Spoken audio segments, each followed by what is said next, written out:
Hi, VencoreWeather.com meteorologist Paul Dorian here on Thursday, September 29th. A couple of big weather stories to talk about this morning. First, we'll focus in on Tropical Storm Matthew down in the Caribbean Sea. It very likely will become a hurricane over the next 6 to 12 hours and perhaps a major hurricane sometime this weekend. It will be a very slow-moving system and have a lot of impact on the Caribbean islands. At this point, beyond the 5-day period or so, it is unclear exactly where it will turn. It will likely make a sharp turn to the north later part of this weekend or the early part of next week and head towards the Bahamas.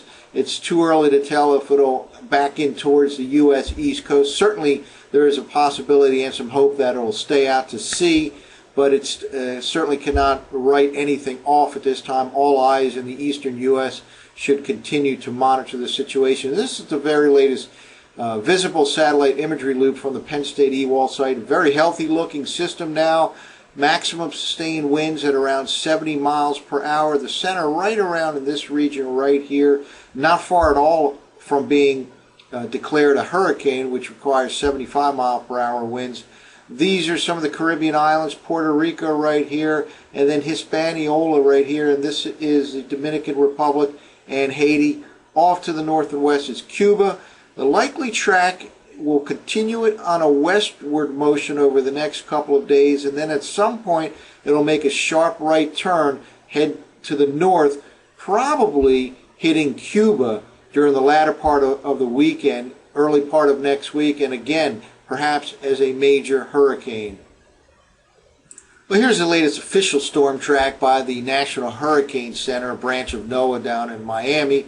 And again, the system is in the Caribbean Sea region right now. There are warmer than normal sea surface temperatures throughout this area. That certainly will help in the intensification over the next couple of days. Tropical storm right now could become a hurricane later today. Slowly moves to the west over the next few days, and then will make a sharp right turn. All models seem to indicate that indeed it will make a sharp right turn. We'll look in a moment at the storm track of Hurricane Hazel back in the 1950s to show that that is not an unprecedented thing, that a storm could suddenly turn to the right, almost a 90-degree turn, but that could happen in the latter part of the week. And by this stage here, the latter part of the week and early part of next week, it very well could be major hurricane status. By that I mean Category 3 or 4 or 5. This is Jamaica right here, could very well get impacted seriously during the latter part of the weekend. And here is Cuba, the eastern part of Cuba. Beyond this point, it looks like it again will be a slow mover and only reach the Bahamas by the mid or latter part of next week. The GFS model will show in a moment is much faster than the European model. Probably not going to end up being that fast. That as what the GFS model is suggesting right now. We'll take a look at a model comparison between the GFS and the Euro about one week away. But again, this is a track westward basically over the next couple of days, and then it'll make a sharp right turn towards Cuba, most likely during the latter part of the weekend or the early part of next weekend, possibly as a major hurricane. Oh, before we take a comparison of take a look at the comparison between the GFS and the Euro, this is the track of Hurricane Hazel back in October of 1954. Not saying this will turn out to be another Hazel. That was a very devastating hurricane for the U.S. Just wanted to point out that it is not unprecedented that a tropical system makes a sharp right turn, like a 90-degree turn in the Caribbean Sea. That's exactly what Hurricane Hazel did in October of 1954. The 1950s had many, many major hurricanes compared to what we've been getting recently, that's for sure. Made a right turn in the Caribbean, then kind of went between Hispaniola and Cuba, and then backed in towards the U.S. East Coast. Not saying that will happen right now, but certainly cannot put that off the table. Right now, it looks like several days from now, it'll be so slow moving that Matthew will be somewhere over the Bahamas, and it certainly could stay out to sea. Let's hope for that. Just too early to write it off right now. All eyes in the eastern U.S. should continue to monitor. But a sharp right turn, a 90-degree turn, has happened before with Hazel in October of 1954, and certainly could happen with Matthew by the early part of next week. By the way, Hazel was one of only a couple of tropical systems that made landfall north of Georgia as a major hurricane this late in the season. Gracie was another one in 1959, but it doesn't happen often, that's for sure, that a major hurricane makes landfall north of, let's say, Georgia, only a couple times since the year 1900. Again, not saying that that will happen with Matthew. In fact, odds are against it based on climatological comparisons. Just to kind of emphasize how unclear things are, let's say beyond 5 days with respect to Matthew, this is how different the main forecast models that are used by meteorologists are from last night's runs. This is the NOAA GFS model on the left here versus the European model for a week from now. A week from today, next Thursday, October 6th, GFS model has a very strong looking hurricane, perhaps a major hurricane, just off the mid-Atlantic coastline, while the European at the same time, same verification time, has the storm way down here just east of the Bahamas, certainly farther away from the U.S. coastline. So big differences in the model beyond 5 days, certainly. Over the next 5 days, it looks pretty consistent that it continues west for a few days into the heart of the Caribbean Sea and then makes a sharp right turn to the north, probably hitting Cuba, the eastern part of Cuba, if not there, maybe just to the east in between Cuba and Hispaniola, or actually over Hispaniola itself. But again, big differences in the longer term. A week from now, we just don't have a real good handle on things for the latter part of next week.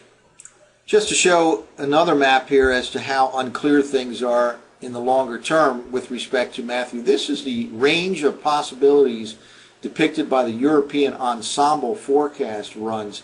That is a setup where you can change the input slightly and come up with an ensemble member, and up to 20 or 25 different ensemble members show different results. And this is the range of solutions for the European model. Again, the next several days, pretty consistent, a westward movement and then a sharp right turn here. But beyond that, some ensemble members go to the Gulf of Mexico, some go right towards Florida, some turn out to sea. Just a big range of possibilities in the European model beyond 5 days or so. So again, it looks like it'll make a right turn somewhere in the Caribbean in the latter part of the weekend, early part of next week, perhaps as a major hurricane, hitting Cuba or going between Cuba and Hispaniola or right over Haiti or the Dominican Republic.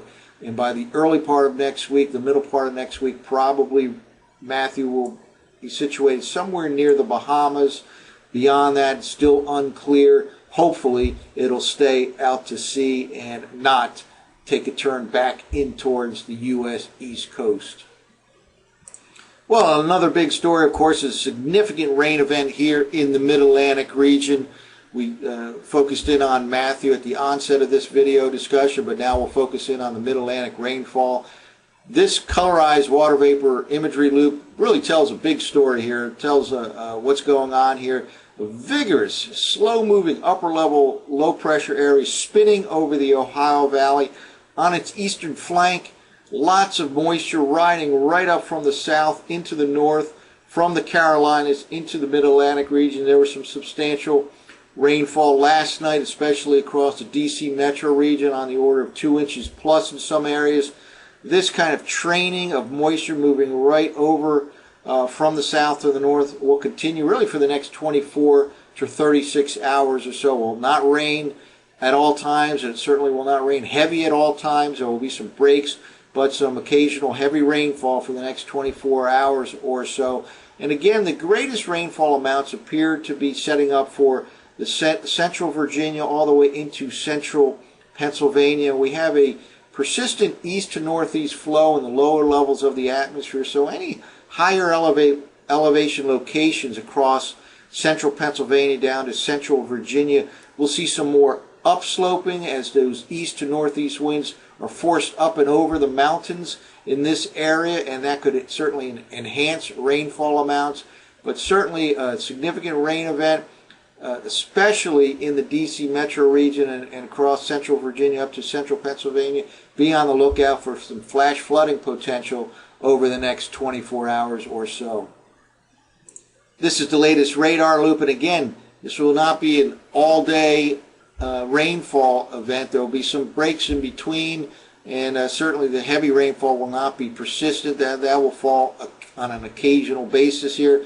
Not much going on at the moment in southeastern Pennsylvania. They had some heavy rainfall overnight in D.C., but a lot of moisture here right to the south, headed right up towards the D.C. metro region. Again, the tendency will be for the heaviest rainfall to set up across central Virginia up to central Pennsylvania, but there certainly are some heavy pockets of rain headed right now into southern New Jersey and the eastern part of the Delmarva Peninsula. It's basically a significant rain event for the Mid-Atlantic region right into the weekend. It looks like there certainly can be some more shower activity as late as Saturday, and even Sunday cannot rule out a shower or two. Probably genuine clearing will not take place in the Mid-Atlantic region until about Monday or Tuesday of next week. So that's it for now. Two big weather stories going on. Tropical Storm Matthew about to become Hurricane Matthew in the Caribbean Sea, perhaps reaching major hurricane status by the latter part of the weekend